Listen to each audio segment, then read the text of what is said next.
Good evening, friends, and welcome to Experiences Unexplained. My name is Jesse Clark, and I am the host of this show.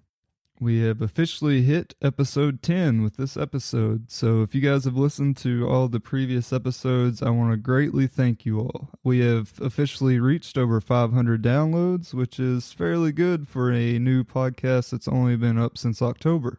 So thank you to all of you that continue to listen every week, and especially thank you to those that have shared this show with friends and told your family members about it. If you've been enjoying this show so far, could you please do me a favor and leave a review on the podcast listening app of your choice? We have a few reviews in, but I'd love to see more. It really helps grow the audience and get more listeners to click on this show if it's highly rated.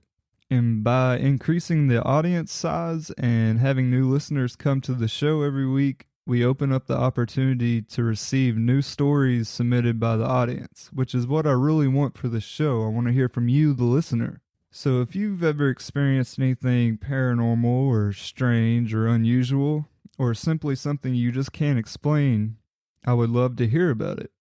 So if you have a story or you know someone who does, simply go to our website, experiencesunexplained.com, and click on Submit Your Experience. Or if you would like to have your own voice featured on the podcast, you can call our hotline, which is the preferred method. I really do like to hear these stories come from the mouth of the person that experienced it and hear their natural emotion when telling the story. So if you have a crazy story or you know someone who does, call the hotline at 1-270-290-0900. Unfortunately, we haven't received any phone calls yet, but we're only on episode 10, and I anticipated it being a slow burn as we build the audience in the beginning. But if you are listening to this and you've been debating calling the hotline, I urge you, please, if you have a story, call the hotline. I'm hoping to eventually have enough submissions from listeners to create a full-length episode of nothing but genuine, original stories from the listener. I have received a couple of stories from listeners via email, so if you have submitted a story and you're wondering why you haven't heard it yet, I'm simply just waiting to hopefully receive more submissions to create a full-length episode. And while I'm on the topic of announcements, I would like to tell you, if you haven't done so yet, you can follow us on our social media accounts at Instagram, Facebook, and Twitter. By following these accounts, you can stay up to date with any news or announcements that I may have about the podcast. And on the Facebook page, I also even share some interesting stories and articles that I come across throughout the week about strange happenings. So if that is something that interests you and you'd like to have a little bit more content from Experiences Unexplained, you don't have to wait for a weekly episode. You can simply just search Experiences Unexplained on social media and you will be able to find the page. I will also have links to those pages in the show notes, and you can also find links to those accounts on our website at experiencesunexplained.com. But enough with all these announcements. Let's get on to tonight's episode 10. And in this episode, I am going to discuss a truly creepy phenomenon that's been happening over the past 2 decades that started around 1996. I am indeed referring to the spooky phenomenon known as the black-eyed children, or also known as black-eyed kids. If this is the first time of you hearing about this urban legend and this occurrence that's been continuing to happen over the most recent years, then I am glad to be the one to tell you about it. We are going to talk about the history of where this story began, and I'm also going to talk about some stories that I came across when doing my research about what has happened with these black-eyed children. As their name suggests, this phenomenon is when a person interacts with these creepy children that seem to have pure black eyes. As some of you may know, the white parts of a person's eye is known as the sclera, and the colored part of the eye is known as the iris. Well, in these little children and kids, that seems to be non-existent. Their entire eyeball is just pure black. And I'm sure many of you all have seen it in movies or shows of demonic beings being represented with just pure black eyes. And one show in particular that comes to mind for me is the show Supernatural. Throughout this show, on multiple accounts, you'll see demonic beings being portrayed as humanoid creatures that just have pure black eyes. And they're not always black all the time. They kind of can turn it on and off. And when they start to become more aggressive, that's when their eyes turn black. And the same can be said for these black-eyed children. In many of the stories that I came across throughout my research of this topic, I saw a repeating pattern. It seems like when people encounter these children, they don't immediately reveal their black eyes. Some will be wearing sunglasses, some will be looking down at the floor, avoiding contact, but eventually the person that interacts with these kids eventually makes eye-to-eye contact with their pure black eyes. Some even believe that these children are actually the sons and daughters of Satan himself. Apart from their pure black eyes, other physical descriptions of these children are about the same across the board in most of these stories. Most people that witness these kids give the same description of they travel in a pair. There's usually a little bit older kid around preteen age, and then there's a younger kid like a toddler age. They have extremely pale skin, and the type of clothes that they wear kind of varies throughout the story. Some say that they've seen these kids in regular clothing that you would see in any kid wear these days, but some have even mentioned that they've seen these children wearing Mennonite clothes or dated period clothing. And you may be wondering, what makes these kids so creepy? Is it just the fact that they have black eyes, or what is it about them that makes them paranormal or unusual?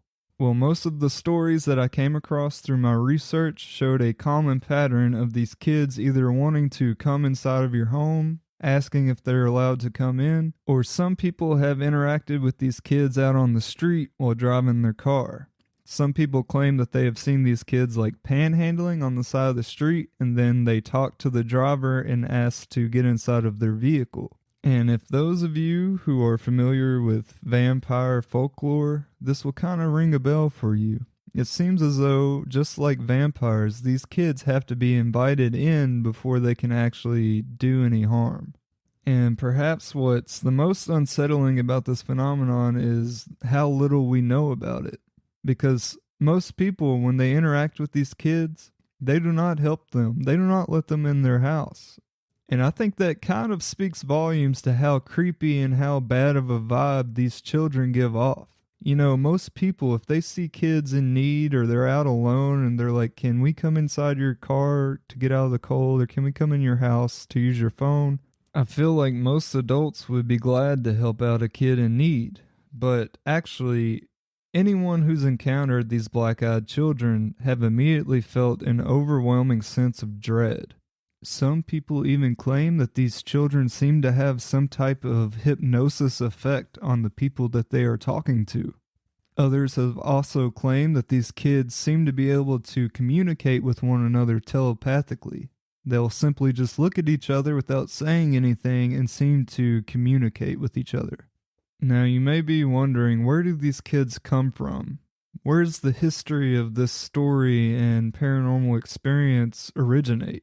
Some people speculate that this phenomenon started to occur in the 1980s, but the earliest and best documented story that I could find happened in 1998 in a town called Abilene, Texas, to a man named Brian Bethel. According to Brian, this event occurred around 9:30 p.m. on January 16th, 1998. Brian had left his apartment to go mail out his internet bill and drop it off at a drop box. On his way to mail off his internet bill, he stopped by the Dollar Theater to use the marquee light to help him fill out his check in the dark. It was at this time, when he parked next to this movie theater, that he heard some bangs on his car window. As Brian looks up, he notices two kids standing next to his car. They are both boys. He describes the first boy as slightly taller than his companion, wearing a pull-over hooded shirt with sort of a gray checkered pattern and jeans. He said his skin was olive-colored and had curly, medium-length brown hair. The second boy, that was a little smaller, had pale skin with a trace of freckles, and he dressed in a similar fashion as the other boy, but his pullover hoodie was a light green color, and his hair was a sort of pale orange. The main characteristic of the second boy was that he was constantly looking around and acting nervous. Brian said the boys were about the approximate age between 10 and 14 years old, and they didn't appear to be directly related. Almost immediately, Brian feels a bit of a sense of fear, which rightfully so if you're in your car late at night and someone just comes randomly knocking on your window. But as Brian sees that it's just two young boys, he rolls his window down a bit to talk to these boys and see what they need. And Brian makes a point to say that only the taller boy was the only one that talked. The younger boy just kind of stood back and observed. So as Brian rolled the window down, he asked, "What can I do for you?" And the boy says, "Hey, mister, we're wanting to go see this movie, but we don't have enough money with us. Could you please give us a ride to our mother's house to go get money so we can go see this movie?" Now, Brian actually works as a news reporter, and he's a bit skeptical naturally and observant, so he begins to question the kids. Brian asks, "How far away do you live?" The kid's like, "Oh, not that far, mister. It won't take that much time." And at this time, Brian starts to just feel complete fear and just a fight or flight response, even though these kids haven't really said much to him. And the older boy seems to notice that Brian's starting to get nervous, and he says, "Don't worry, mister, we're not going to hurt you or anything like that." Being skeptical of why these kids were out by themselves this late at night and a little curious about their story, Brian continued to question these kids. Brian asked them, "What movie are you wanting to see?" And the boys stated that they were trying to see the new Mortal Kombat movie. Brian looked at the marquee of the movie theater and noticed that Mortal Kombat was the movie that was showing that night, but it had been playing for quite some time, and the kids would only see about 10 or 20 minutes of the movie by the time they got back. But the boys just persisted to keep saying, "Come on, mister, we just want to go to our house, and we're just two little boys. Come on, mister, let us in. We don't have a gun or anything, and we can't come in until you say we can." And during all this questioning, Brian found himself unlocking the door without realizing, as if he was instructed by the child to do so. And once Brian realized that he was reaching for the door to unlock it, he then gained a fresh perspective and looked back at the kids. And that's when he realized the kids had solid black eyes. And just like many other stories about the black-eyed kids, this is the point in which the kids start to get aggressive. Once Brian realized their eyes were solid black, the boy starts to threaten him, saying, "We won't hurt you. You have to let us in. We don't have a gun." The boy started pulling on the door and demanding to be let in. It's at this point when the freckled kid that hasn't really spoken finally speaks up and says, "Mister, if you don't say it's okay, we can't get in your car." And the kid just looks really confused as to why Brian is denying them entrance into his car. So now Brian is just completely spooked, and he rolls his window up and is like, "Well, I hope you boys find a ride." And he puts his car in reverse and just speeds out of the parking lot. Brian said he was so scared he felt like if he let those kids in his car that he would have died that night. And another strange detail about this story is actually what happened next. Once Brian left the movie theater, he called his friend Chad. And Chad had actually had a couple of friends over and they were all hanging out. Well, Brian is telling Chad on the phone what happened, and Chad says, "What do you mean, weird, freaky kids?" And one of the girls hears Chad say this on the phone, and she says, "Did they have all black eyes?" Strangely enough, this girl claimed that she had a dream several nights before about these children with all black eyes. And she even goes on to tell Brian if he let those kids in the car that night, he would have been dead. So this was like the first well-known case of the black-eyed kids, and it truly is a creepy story. But that's not where the stories and encounters ended. In fact, there's been dozens and dozens of stories over the years since then of people encountering similar kids with all black eyes acting in the same strange way, either wanting to get inside their car or wanting to enter their home. And I did a lot of research to try to find a story of where someone actually let the kids in. Most of these stories, everyone picks up on the uneasy feeling that these kids give off, and they usually refuse them to let them in. But I actually found a story about a couple that let these kids in their home. This story actually occurred in the state of Vermont. In the middle of a snowy night, an elderly couple heard the sound of 3 loud knocks on their door. The couple began to open the door and they saw 2 children, a boy and a girl. One of the kids said, "Our parents will be here soon. May we come in?" The kids did not make eye contact. They just looked at the floor and continued to stand in the doorway. And despite being hesitant, the elderly couple actually let the kids in, giving that it was cold and a snowy evening and they wanted to help them. So they let the kids inside and the kids got settled in on the couch. As the husband began to question the kids and they didn't answer him, the wife went into the kitchen to make some hot cocoa for the kids. The wife returned to the living room, and that's when she noticed that her cat was scared and angry with the children. And she said that the cat is usually very friendly when they have guests over, but that this cat was terrified. The children then asked, "May we use your restroom?" And it was at this point when the wife realized that the kids' eyes were solid black. The wife directed the kids to the restroom, and when she returned, she noticed her husband with his face in his hand. She asked her husband, "Did you see their eyes?" And her husband then removes his hand from his face to show his hands full of blood from a nosebleed that suddenly just started to happen. Then all of a sudden, the power just goes completely out of the house and it turns dark as the kids' eyes. At this point, the wife goes back to the restroom to check on the kids, and they're standing at the end of the dark hallway and say, "Our parents are here." The kids then exited the house and left the door wide open. The wife then noticed that there were 2 men at the end of their driveway. The men were very tall and slender. The wife waved, but did not receive the same gesture. The 2 men and children then drove away together in one car.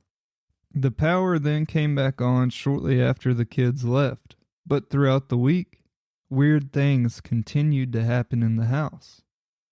3 out of 4 of their cats went missing, and the 4th cat was found dead in a pool of its own blood. As for the woman's husband, he continued to have these nosebleeds, which eventually he went to the doctor, and then he was diagnosed with a very aggressive skin cancer. Some have speculated that these paranormal creatures or black-eyed kids may be radioactive, and that's what maybe caused this man's aggressive skin cancer.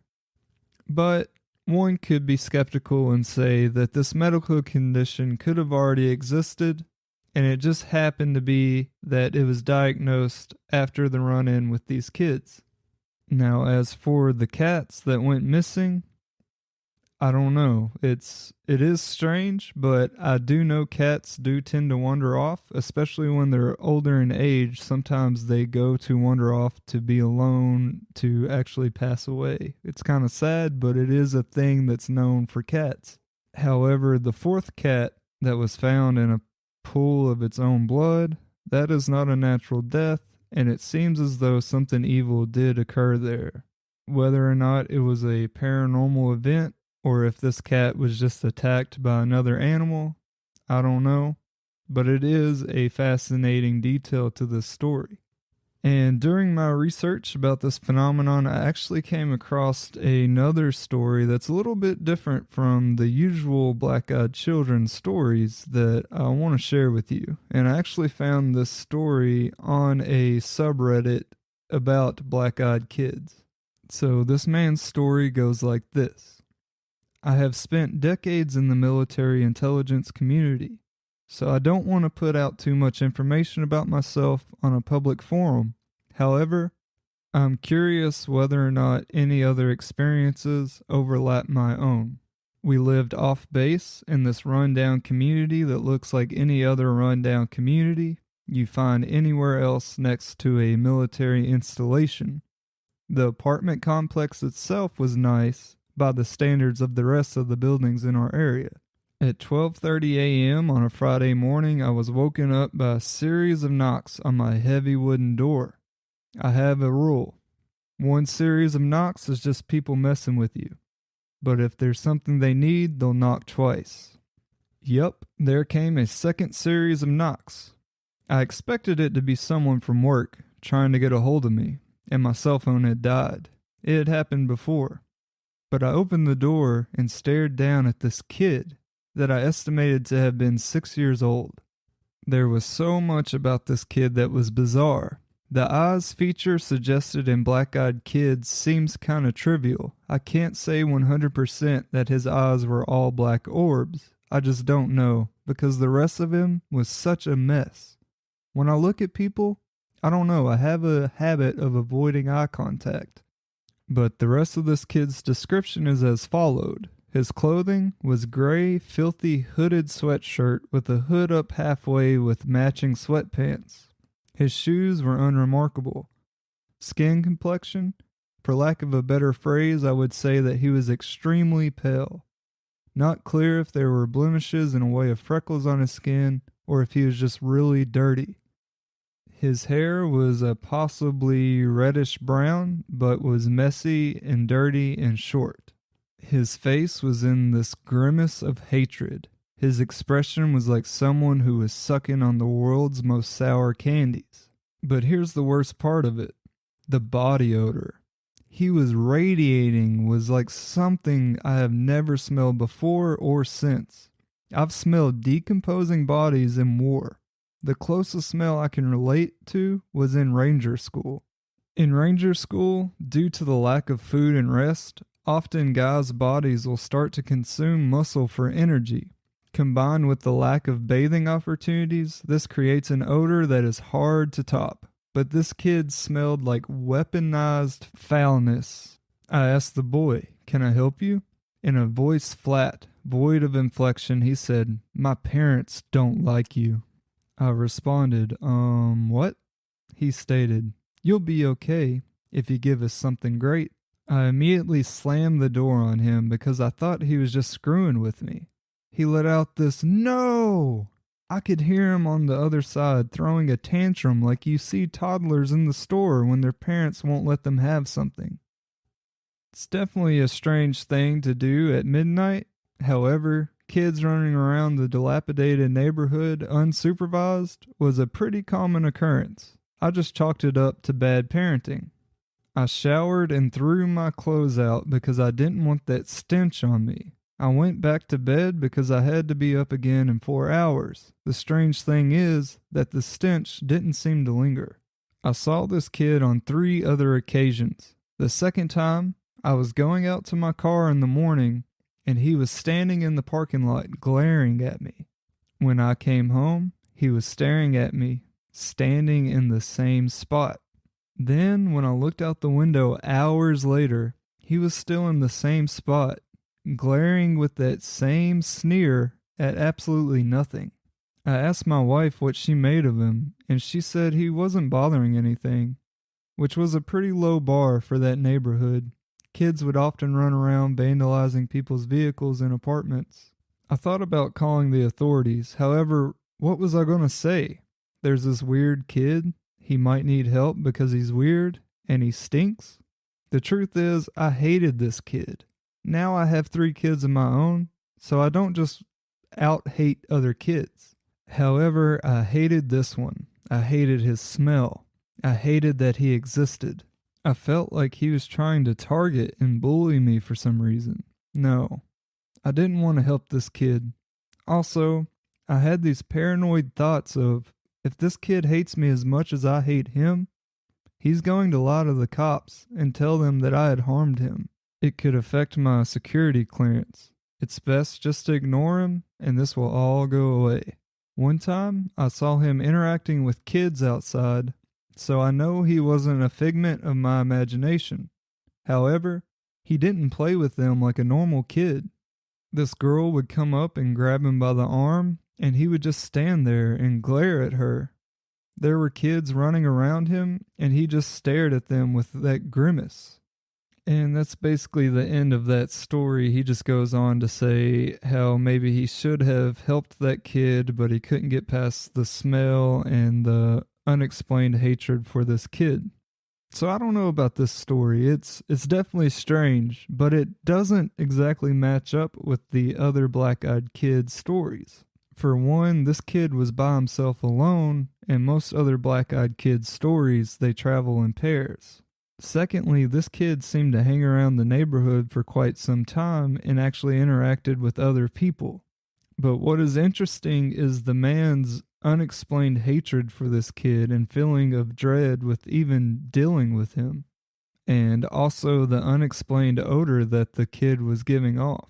This man stated that he had smelled decomposing bodies, and I know we've all smelled really bad body odor, but this seems to have been something extremely worse. The guy literally took a shower and threw his clothes away after talking to this kid.